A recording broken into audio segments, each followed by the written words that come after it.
this tradition in Africa, I don't know where you come from, but when someone passes on and we're eulogizing them, we tend to say the good parts and leave out the bad parts. And even if they were not a good person and there was nothing good to say, we make up the good stuff. It's the same even with politicians. A politician will run a country down to the ground.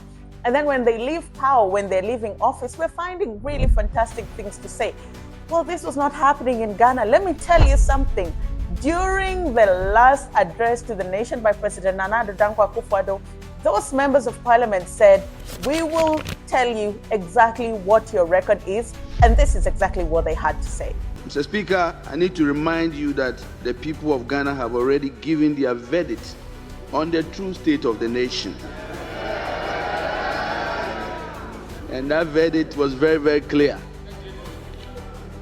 Economic hardship, huge debt overhang, high youth unemployment, hopelessness, and more. We have come to the end of the road for what has been undoubtedly the worst government under the Fourth Republic.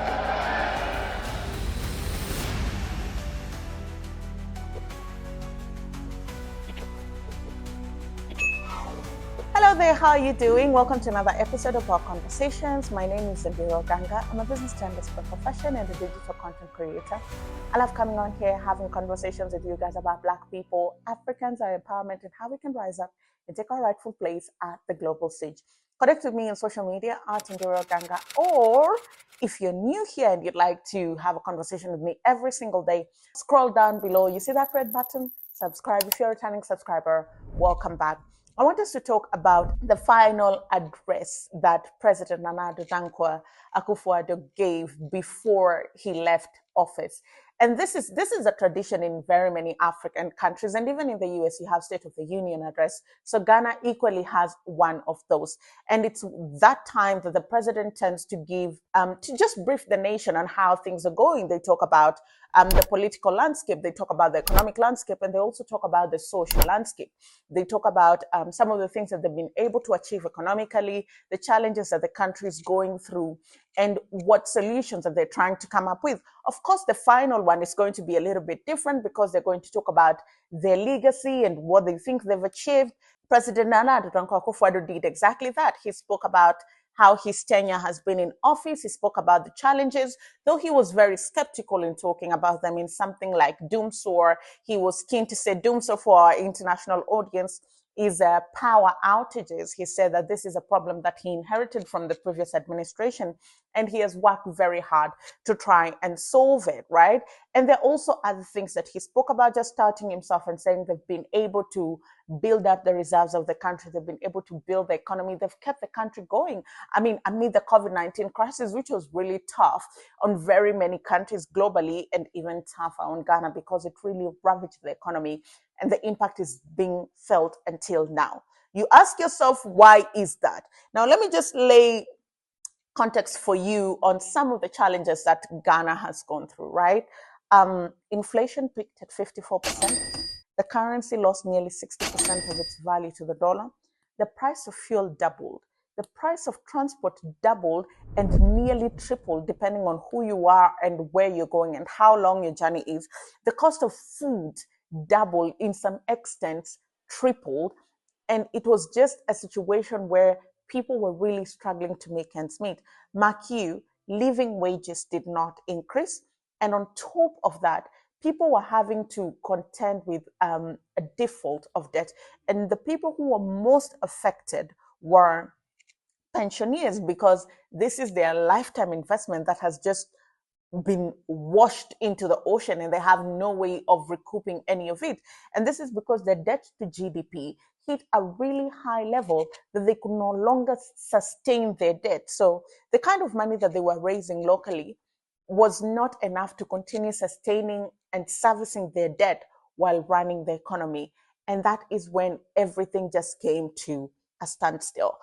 They were forced to go to the IMF, take out an IMF program to keep themselves afloat. IMF came with very painful conditionalities. Anyone that goes to the IMF, any country that has gone to the IMF, knows that the pain that people feel on top of the pain that they're experiencing is immeasurable. I mean, in Kenya, they've been having protest of our finance bill because the government went to the IMF. And once you go to the IMF, you have to comply. And some of their conditionalities always include taxes, and you have to raise taxes in order to raise money. So when the president was talking to lawmakers and telling them of how fantastic his administration was, members of parliament were not having it. If anything, they were saying, we know you, we've lived under your administration. The people that put us here in this office have lived under your administration, and they do not agree with your message. This is what some of those members of parliament had to say. The people of Ghana have already given their verdict on the true state of the nation. And that verdict was very, very clear. Economic hardship, huge debt overhang, high youth unemployment, hopelessness, and more. And you are thanking him for this. We have come to the end of the road for what has been undoubtedly the West government under the Fourth Republic. Honourable Speaker, this abysmal record was confirmed on December 7th when the people of Ghana returned the most overwhelming and emphatic vote of rejection of any government ever witnessed under the Fourth Republic. Mr. President, you will be remembered as the first president who was cushioned by the IMF when you began, and you are still being cushioned at the end of your term. Mr. President, you left something very important in your account. You left out an account of your promise to God to build him a cathedral. But Mr. President, Mr. President, I will leave that for you, between you and your God. Mr. President, let me remind His Excellency, Honourable Speaker, that his tenure in office will remain a timely reminder of how not to govern the country. Well, this is going to be remembered as the last exchange between Ghanaian lawmakers and the president. But you know, I think it's really, really important that members of parliament are beginning to realize that their role is oversight. Their role is not to be sycophants of the government. Their role is not to say yes to government. Their role is not to sugarcoat the truth, because the power and the positions they hold, they're custodians of power for the people. And the people have gone through a really tough 4 years. The first term can be excused, right? But the second term was really, really tough. For those in the country, every income bracket felt it, right? So it's really good. And we hope that that oversight will extend into the next administration. Of course, they're just one seat shy of having a supermajority, but this is the hope that these members of parliament are not going to be loyal to a party, are not going to be loyal to an individual. They're going to be loyal to the country, they're going to be loyal to the constitution, and they're going to be loyal to the Ghanaians who put them in power. Let me know what you think about this conversation. Let me know what you think about lawmakers actually calling out governments on their failures.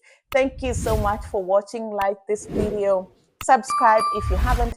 I'll leave a PayPal link below. If you'd like to buy me a coffee or support the work that we do, it's welcome. Thank you so much for watching. I'll see you again next time.